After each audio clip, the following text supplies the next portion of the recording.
เอาอันนี้ก็จะเป็นหม่องหิดข่อยนอนนี่เนาะแต่ข่อยม่างออกแล้วมันตายข่อยก็บ่ฮู้ว่ามันเป็นหยังข่อยก็สิลองแปลงเบิ่งเด้อข่อยบ่เคยแปลงจักเทื่อหรอกแต่ข่อยก็จะพยายามเบิ่งแล้วก็แปลงนี่ล่ะจังสิได้เด้อนี่เขาบอกว่าตัวนี้มันตายนี่นะthis one is the inducers motor blower ส่วนบวกขึ้นนี่นะแต่เพื่อนว่าให้คอยเช็คเบิ้งหลายๆก็จะพยายามเช็คเบิ้งอันนี้มันจะเป็นคอมเพรสเซอร์บางเทื่อมันจะบ่แห้งเพราะว่าไฟบวกขึ้นมาให้เช็คเบิ้งก่อนเพื่อนว่าก่อนสีพยายามให้เจ้ากวดเบิ้ง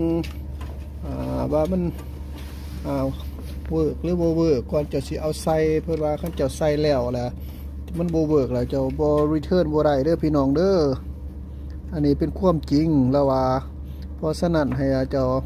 แขกเบิ่งคักๆแล้วเว้าหั่นนะแต่ข่อยก็บ่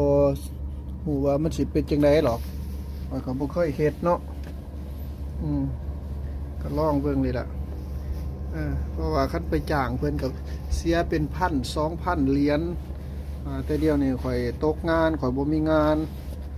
ข่อยก็เลยพยายามเฮ็ดเอาเองนี่แหละ